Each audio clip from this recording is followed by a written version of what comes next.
Good morning, Lee Henson here, President and Founder of Agile, and it's time for today's edition of the Daily Stand-Up. Without any further ado, let's get started. Today we're going to continue with part 2 of Agile ceremonies explained using a restaurant example from the crowd training group. This was sent to me by one of my Agile Dad constituents, and they asked me to review a video, which I've never done before. So I'm doing this video actually live, and if you haven't listened to part 1 yesterday, I encourage you to go listen to part 1 first. But we're going to continue. So yesterday he talked about the product owner and about creating a backlog, and he used a restaurant example, and so far he's done a very good job with it. Let's see where he takes us. We just finished our daily stand-up. Let's see what he's talking about now. What is going on, what still needs to be done, so that everything in fact needs to be there, because we would hate to deliver a piece of food missing the sauce. Sauce is very important to our delicacies. So in that case, we need to make sure that we stay coordinated during our execution of the iteration, hence those daily stand-ups. Now, when we get to a point where we are going to be delivering the food, we might even consider that the sprint review. This is when we get together with the customers, with our product owner, and we're going to share with them what we've created. Now, some things might be finished early, and we might need to show it to the product owner, get his or her acceptance, get some feedback. But generally, we typically aim for all the food, all the items to happen within a sprint review window or ceremony. And so that ceremony then happens when we come to the table and we serve the meal. Okay, so I want to pause here for a second because this is interesting. One of the things that I've learned in the restaurant industry is that oftentimes you'll have a super salad, an appetizer, a main course, a dessert, etc. So bringing everything at the same time often isn't what's needed. And I think this is a common tripping point inside of Agile organizations. While it's important that, you couldn't deliver a cake in, I'm going to bring you the flour first, then I'll bring you the eggs and break them open in your hand. Obviously you can't do that. You need to have a prepared dish. But I think that sometimes we don't take the time at both levels to do WIP limits and to prioritize and rank order things, and it causes confusion because the customer certainly doesn't want the cake first because it's ready first, but they also don't want it all at the same time with their meal. So you got to figure out how to really understand the consumer's needs prior to the sprint review, and you need to have that opportunity to inspect and adapt and ask all the right questions. So I think that there may be a little bit of a step missing here, but let's continue and see where he takes it. The food then, of course, will be meeting the expectations or accepted, or maybe we need to send it back to the kitchen to get fixed a little bit more, and we'll try to do this all within the time limit. But there are going to be times where the food, as we expected, does not meet its criteria. Maybe it falls short. And in that case, we're going to have to move that food item to the backlog. And maybe that food getting back on the backlog will be maybe worked on in the next sprint or... Okay, here we go. So this is where it all breaks down, and this is where you can understand the piece that I was talking about. Typically, the food item should have been checked or verified with the head chef or the product owner before it ever left the kitchen. So quality standards need to be met prior to introducing the food to the customer in a review. So in this situation where he says, the food just goes back to the backlog and we try again next sprint, there's a difference between having someone ask for a hamburger and delivering salmon than there is having someone say, hey, there's not enough cheese on my nachos. Each of these situations need to be handled differently. And I think that the attitude of, we'll just pop it back on a backlog, the team did the best they could, and we'll hope it comes out right next sprint. While I do believe in iterative preparedness, I just think that that's kind of a cop-out. I don't like splitting stories or moving stories back and then forth. I think that we need to put proper mechanisms in place prior to the food leaving the kitchen in order to solve this problem, instead of waiting until it reaches the table and putting it back into the backlog. Let's see what happens next. What we might think is an iteration, which you can guess is probably dinner or maybe lunch tomorrow. we'll figure that out. We'll put it back on the backlog. We'll look at what was already worked on, what was done. Maybe there will be some other hour from now that maybe we can all come back and get this work done. In any case, it goes to the backlog and we will work on that later. But the rest of the food that was in fact delivered will be taken off the backlog, or maybe another version of that will be prepared in a future case, because we're going to learn from what has happened in this delivery, because we're going to get that feedback. We have this minimal viable product. We're going to learn from it. We're going to expand upon it. We're going to add more. Okay, so this is the first time you talked about a minimal viable product or an MVP. I think it's important to focus in a kitchen on an MVP, saying, hey, we can improve each dish as we go. And reviewing the dish and comparing a dish and saying, what can we do to perfect a dish?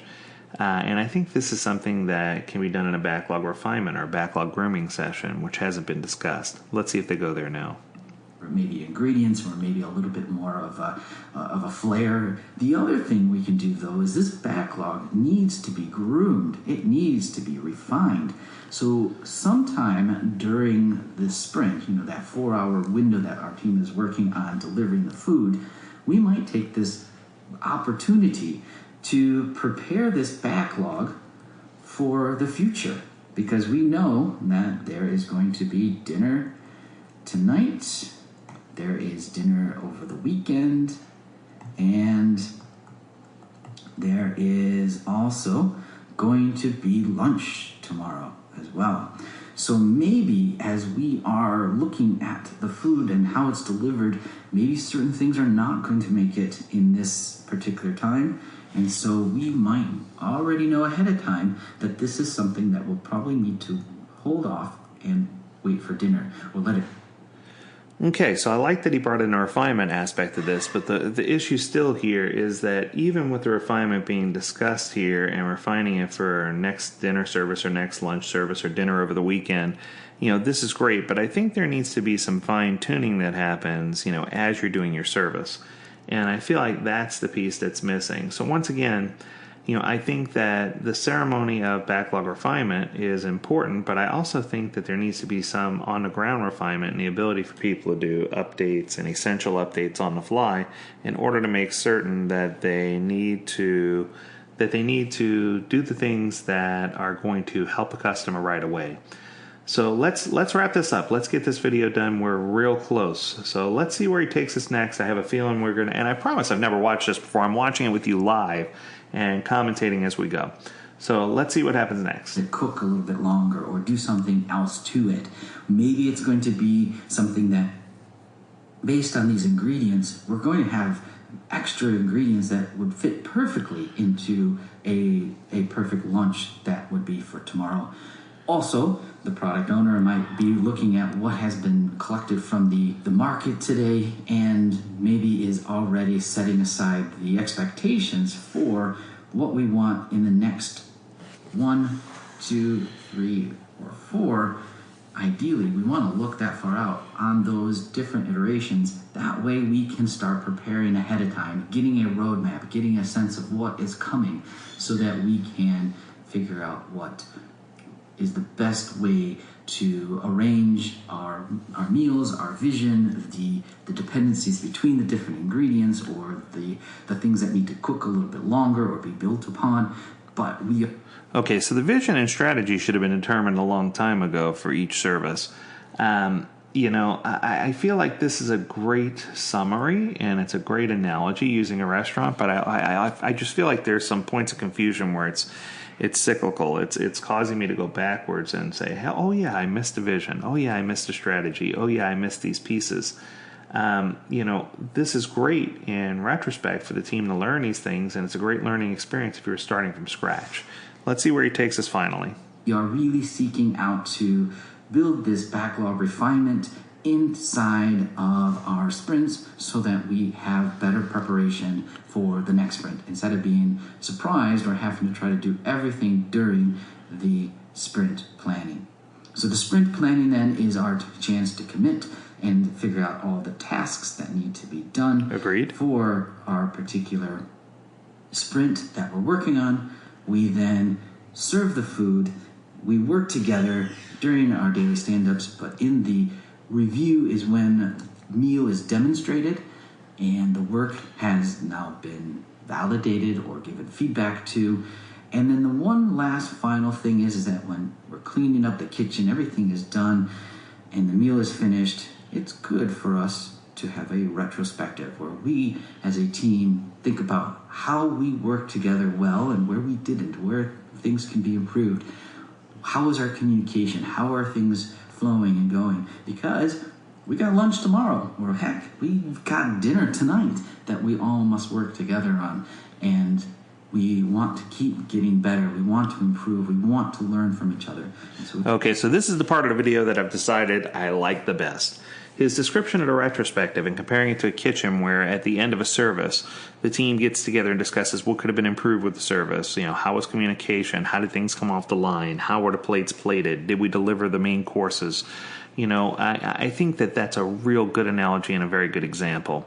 And talking about that improvement and getting it out there is the only way that you're going to find success. So overall, let me tell you, this video, I'm going to give it a thumbs up. I feel like overall, the concept of comparison is there. I love the fact that he used something that was not software related. I think that it makes sense, and it's a very practical, down-to-earth, very good video for people who are trying to apply Agile in a non-software environment, and a good opportunity for them to have something to grab onto and say, hey, this actually makes sense or resonates with me. Well, I hope you enjoyed my first ever video review, and thank you to my friend who submitted this to me. If you have a video you want me to review or a topic you want to discuss, please send it over to learnmore, LEARNMORE, at agiledad.com, where we'd love to talk about your topics. And as always, from all of us at Agile Dad, we encourage you to stay healthy, stay well, and stay agile, my friends. Until next time, do take care.